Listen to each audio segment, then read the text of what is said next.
عبر سمو رئيس مجلس الوزراء في مستهل اجتماعه عن خالص التهاني والتبريكات لمقام حضرة صاحب السمو الأمير وسمو ولي العهد الأمين حفظهما الله ورعاهما، وللشعب الكويتي الكريم بمناسبة قرب حلول عيد الفطر السعيد، داعيا المولى القدير أن يعيده بالخير واليمن والبركات على كويتنا الغالية وعلى الأمة العربية والإسلامية، وهي ترفل بأثواب العزة والازدهار. ثم استعرض المجلس كلمة حضرة صاحب السمو الأمير حفظه الله ورعاه الموجهة للشعب الكويتي بمناسبة العشر الأواخر من شهر رمضان المبارك. وقد تدارس المجلس المعاني السامية التي تضمنتها الكلمة، والتي أكد فيها سموه حفظه الله ورعاه على ضرورة المحافظة على وطننا العزيز وتضافر كافة الجهود والطاقات الوطنية للنهوض بمسيرة العمل الوطني ودفع عجلة التنمية والبناء. كما جدد سموه التأكيد على الإيمان المطلق بقضائنا العادل وبالسلطة القضائية، وعلى ضرورة الاهتمام بالشباب وتمكينهم من تطوير إمكانياتهم ومهاراتهم ومعالجة قضاياهم، لأنهم ثروة الوطن الحقيقية. وأشار سموه حفظه الله ورعاه إلى المأساة الإنسانية الفظيعة التي يعيشها إخواننا والشعب الفلسطيني في غزة، وتقديم الدعم والعون والمساعدات الإنسانية جراء العدوان الإسرائيلي المتواصل عليهم، والتضامن معهم في مواجهة هذا الواقع الكارثي الأليم، وتقديم كل عون ممكن لرفع المعاناة عنهم. وقد عبر مجلس الوزراء عن بالغ تقديره وعظيم اعتزازه للتوجيهات السامية التي تضمنتها كلمة حضرة صاحب السمو الأمير حفظه الله ورعاه، مؤكدا التزامه الكامل بهذه التوجيهات السديدة في هذه الأيام المباركة الطيبة لكل ما فيه خير ومصلحة الوطن والمواطنين، داعيا المولى عز وجل أن يؤيد بتوفيقه مسيرة الشعب الكويتي نحو التقدم والازدهار في ظل القيادة الحكيمة لحضرة صاحب السمو الأمير وسمو ولي العهد حفظهما الله ورعاهما. وأحيط المجلس علما بأمر حضرة صاحب السمو الأمير حفظه الله ورعاه تكليف سمو رئيس مجلس الوزراء بترأس وفد دولة الكويت في اجتماعات الدورة 69 للجمعية العامة للأمم المتحدة في نيويورك، وإلقاء خطاب دولة الكويت الرسمي فيها نيابة عن حضرة صاحب السمو حفظه الله ورعاه. كما أحيط المجلس علما بأمر حضرة صاحب السمو الأمير حفظه الله ورعاه بتكليف سمو رئيس مجلس الوزراء الشيخ جابر مبارك الحمد الصباح بحضور الاحتفال الذي ستقيمه شركة دايملر اي جي في جمهورية ألمانيا الاتحادية بمناسبة مرور 40 عاما من الشراكة الناجحة بينها وبين الهيئة العامة للاستثمار بدولة الكويت، ممثلا عن حضرة صاحب السمو الأمير حفظه الله ورعاه. هذا واطلع المجلس على الرسالة الموجهة لحضرة صاحب السمو الأمير حفظه الله ورعاه من فخامة الدكتور حسن روحاني رئيس الجمهورية الإسلامية الإيرانية، والتي تركزت حول الأوضاع المأساوية في قطاع غزة وأهمية مساعدة الشعب الفلسطيني والتصدي للممارسات الإسرائيلية العدوانية. ثم اطلع المجلس على الرسالة الموجهة لسمو رئيس مجلس الوزراء الشيخ جابر مبارك الحمد الصباح من معالي جومارت أوتوربايف رئيس مجلس وزراء الجمهورية القرقيزية، والمتضمنة دعوة سموه لزيارة جمهورية قرقيزستان تعزيزا للعلاقات الثنائية بين البلدين.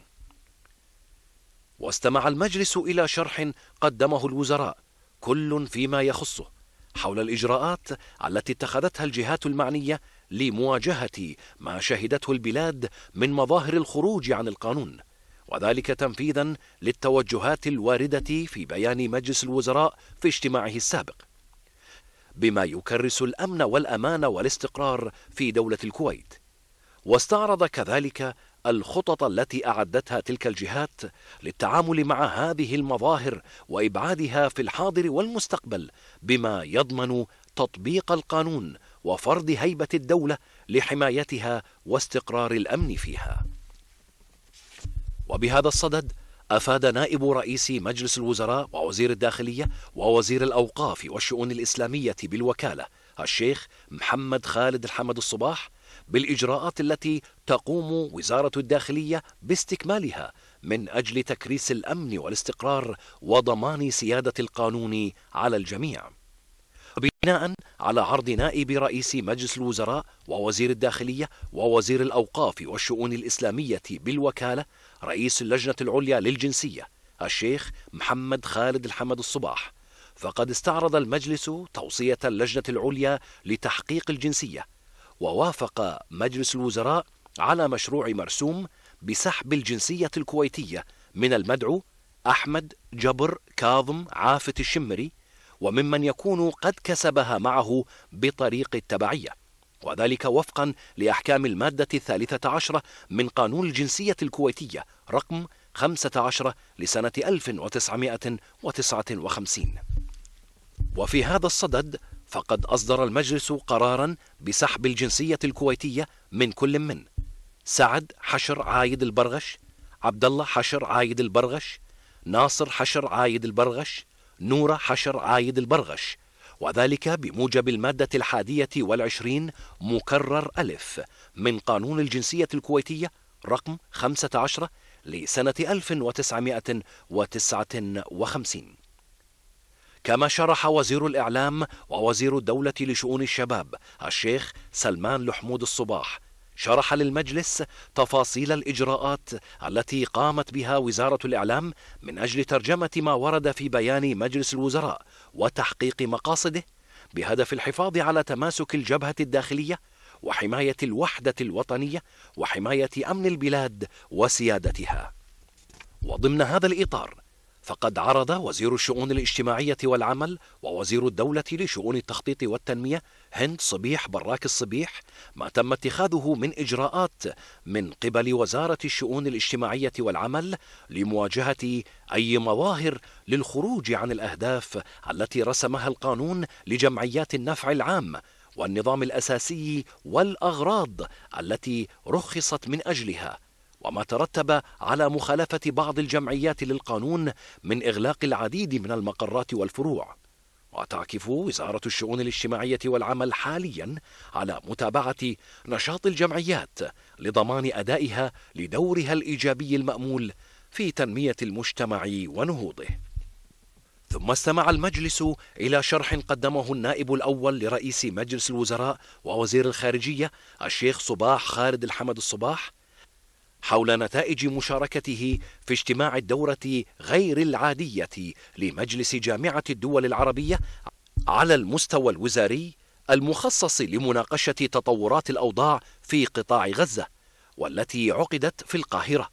والذي تم خلاله التأكيد على ضرورة تحمل المجتمع الدولي لمسؤولياته في اتخاذ كافة التدابير لضمان التزام إسرائيل بالوقف الفوري لإطلاق النار والالتزام ببنود الهدنة التي تم التوصل إليها في نوفمبر عام 2012 وحماية بقاء الشعب الفلسطيني من العدوان الوحشي الذي تمارسه إسرائيل ضدهم.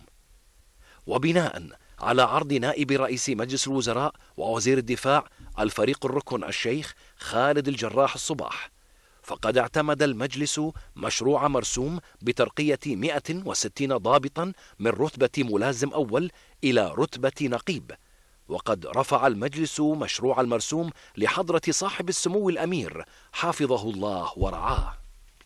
كما بحث المجلس الشؤون السياسية في ضوء التقارير المتعلقة بمجمل التطورات الراهنة في الساحة السياسية على الصعيدين العربي والدولي.